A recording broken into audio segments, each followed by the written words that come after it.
8-year-old Hickle darted across the grass on a hot afternoon in Costa Rica. School was out, and he was playing soccer with his friend Royden. The soft green grass of the churchyard felt good under his bare feet. When Hickle saw an opportunity to make a goal, he raised his leg and kicked the ball with all his might. Suddenly, a sharp pain pierced the back of his foot.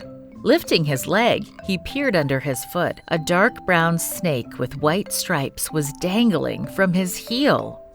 Hickle's eyes widened with horror, and he screamed, "Ah!"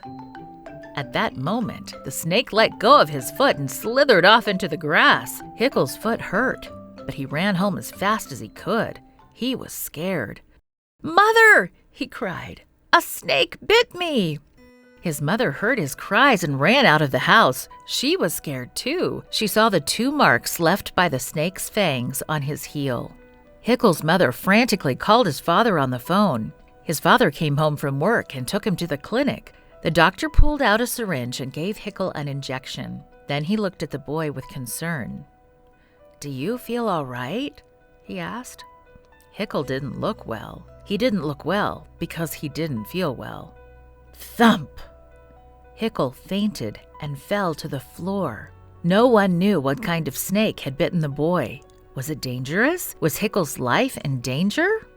People ran to the churchyard to look for the snake. After a short search, the snake was found in the grass behind a small shed that served as the church's kitchen. "It's a baby velvet snake!"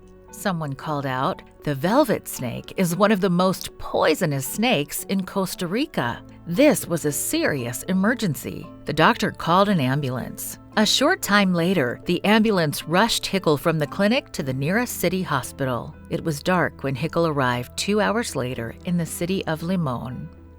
It was scary being in the hospital. It was scary having a big, swollen foot. Hickle asked his mother to pray to God for help.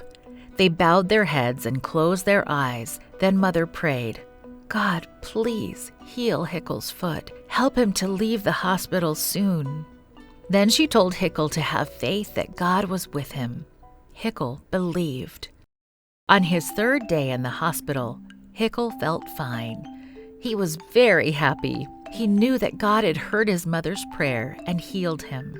Back home at last, Hickle learned that the whole town had learned about his snake bite and astonishing recovery.